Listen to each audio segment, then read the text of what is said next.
As the Director of Diversity Initiatives at USC Aiken, Jamel helps people better understand one another.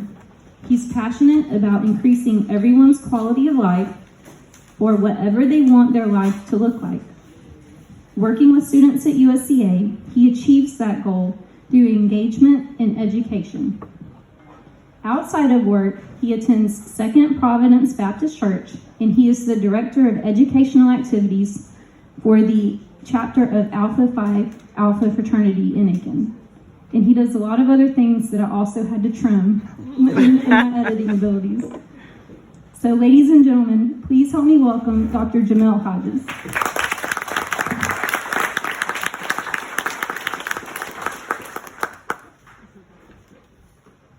Good evening. I tried to come prepared. I was hoping I didn't go after you because, that was an amazing speech, but I was also hoping I didn't go last, but here we are.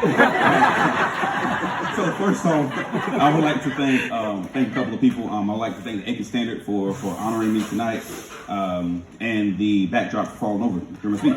I would also like to thank my dad for being here with me, my mom in her absence, my brother and sister in their absence, my son, and all of my in-laws and nieces and nephews, all of them. I want to thank all of them because without them, there would be no me. I'd like to thank God, of course. I also would like to thank Ahmed Samaha, who nominated me. He told me he was nominating me, and I did not think I was going to be honored, but here we are. I want to actually take you all down kind of a little story. First, I'm going to start with a quote by my fraternity brother, Dr. Martin Luther King Jr. He said, I've decided to stick with love. Hate is too great a burden to bear. Taking that journey, about 65 years ago, my parents were born. My parents lived through bus boycotts, assassinations, multiple movements, and yet they both grew into adults, teaching me love, instilling that lesson of love in me. Thank you, parents, my mom and my dad. The camera is basically my mom right now. Thank you for instilling that lesson in me. That lesson is the basis for what I believe and how I lead every day. I've learned that you can disagree. You can disagree with someone on an issue. You can disagree with how someone lives their life. But one thing you have to agree with is the fact that everyone deserves a certain level of dignity and respect. People identify in so many different ways, but understanding the fact that people's identities shape who they are and how they respond to society creates a certain level of empathy. If everyone comes from this lens of empathy, we will have a strong societal shift for all of our individuals, for us in this room, for all of our children, and for generations to come, especially my son, Braxton.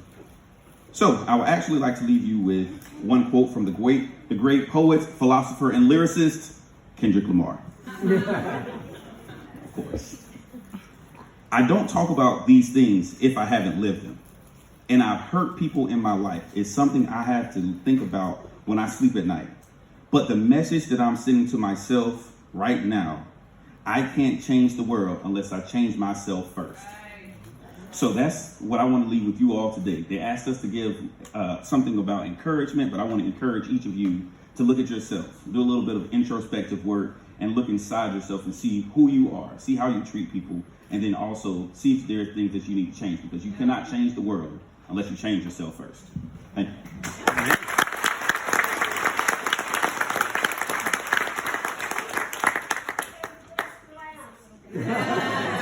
That's right. That's right.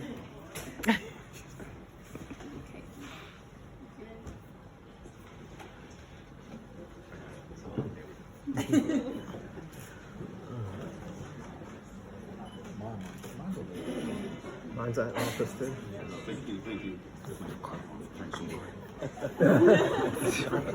Perfect time. I'm doing too much now. You are doing way too much.